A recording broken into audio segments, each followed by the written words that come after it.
Hello my fruity friends and welcome to this video. It's so awesome that you're here.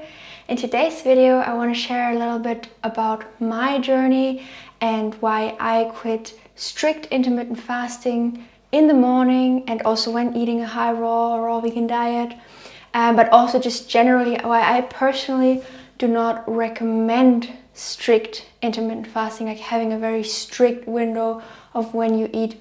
I've heard of people for whom it works, and I'm sure it might work for some people and might be beneficial for them.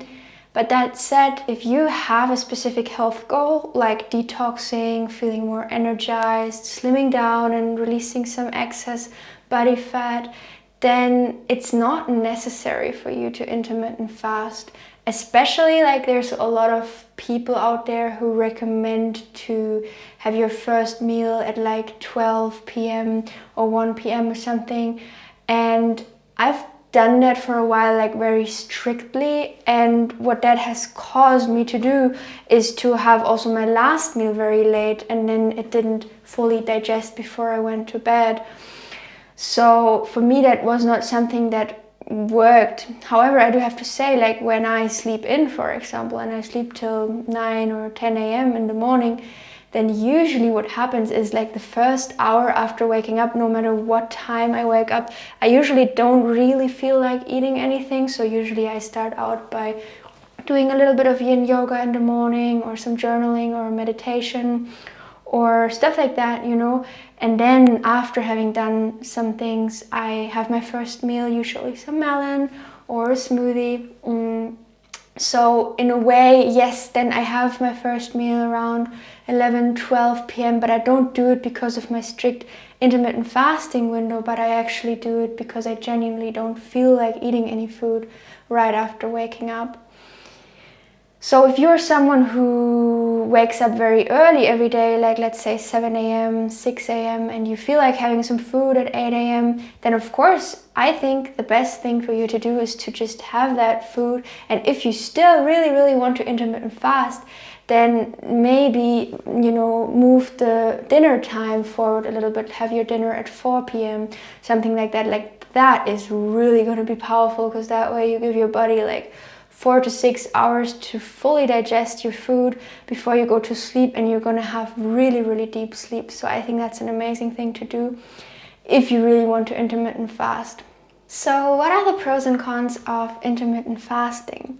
First of all, one of the biggest disadvantages that I have found for myself is when I strictly intermittent fast and I say, okay, I only eat from this time till this time, is that I get out of tune with my hunger signals and when I'm actually hungry. Because let's say I do wake up at 8 a.m. and then I feel like some food at 10:30 or something, but then I don't eat till 12 because I'm like, I have to fit my meal into my intermittent fasting window. Then I give my body the signal that when I'm hungry, it's not time to eat. And you know, that is one of the most important foundations for a healthy relationship with food, is to be able to, okay, I'm hungry, now I'm going to eat as much until I'm full. And also when you intermittent fasting, you run into the risk that when you do actually then eat, you overeat and you eat more than your body is hungry for, because you have been in that little starvation period. And then the second disadvantage for me is also that I have personally felt that it throws out my hunger hormones and my like leptin and ghrelin hormones out of whack a little bit. So I don't feel like everything is that much in balance anymore when I don't eat truly aligned with, you know, when I'm hungry and when I'm full.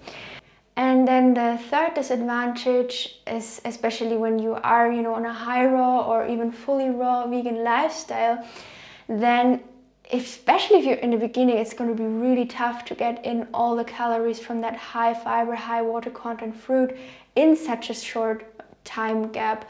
So I can share my little story on that. So when I started out with the raw food diet, I actually went straight into 1 meal a day. I don't know, like logically it doesn't make any sense, and I don't know what I was thinking. And I was doing it for a couple of months and it was not very good, because I was literally stuffing myself in that one meal that I was having. It's already 4 years ago, so I've learned a lot since then, and I do not recommend doing one meal a day unless you like genuinely, intuitively feel like, okay, today I don't really feel like anything besides that one meal. But like to strictly say, okay, I'm only gonna have one meal, and then really stuff yourself with all this high fiber food in that one meal is not going to be very beneficial, and your body gonna do a lot of work to digest that one meal. So yeah, definitely like it's gonna be a lot harder for you to get in all those calories when you intermittent fast.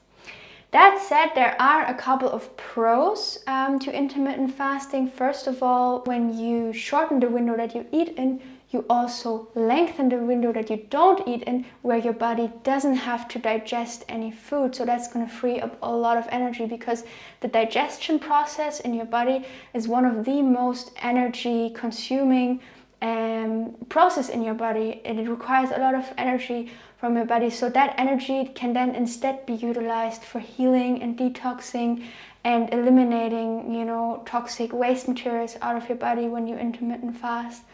So there are benefits to, you know, having this longer period where you give your body a break to just take a breather. But that said, I definitely recommend to not be very strict and rigid about the window that you eat in. So when you can set a rough window if you want, and I would personally recommend to move it more towards the morning, and then, as I already mentioned, have that gap between sleeping and dinner a little bit longer where you fast, so you really give your body some chance to digest all the food from the day.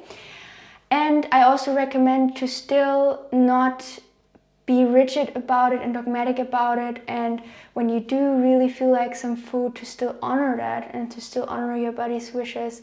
Also to have that trusting relationship with your body, especially if you come from a past of eating disorders, restrictive dieting and binge purge cycle, then it's going to be really helpful for you to not rigidly and strictly stick to that window that you made up. So yeah, to summarize it, intermittent fasting is definitely a great thing to give your body some time to rest and not digest. And for me personally, what I would recommend, the way to do it is to wake up, have at least half a liter of water, and then, you know, first hydrate your body, and then wait for at least half an hour until you have your first meal, and then have it be something light like melon or a smoothie, or some fresh cut up fruit like mangoes, papayas, cherries, berries, whatever you feel like, whatever's in season right now. And then have your last meal earlier, like 4 p.m., 6 p.m. But you know, whatever feels good. And if there's one time where you have your last meal at 7 p.m. because you've been really busy, then don't feel bad about it and say, oh my god, I didn't stick to my intermittent fasting window. Let that be the one time where you didn't brush your teeth, or where you didn't go for a walk, if that's something you regularly do. So yeah, I hope that video was helpful for you. I have also created a free Bloat Free Belly Bilble that you can get by commenting the word guide down below, and then I'll send it over to you. And other than that, I hope you all have a wonderful rest of your day. I wish you a wonderful time, and maybe see you in the next video. Bye bye!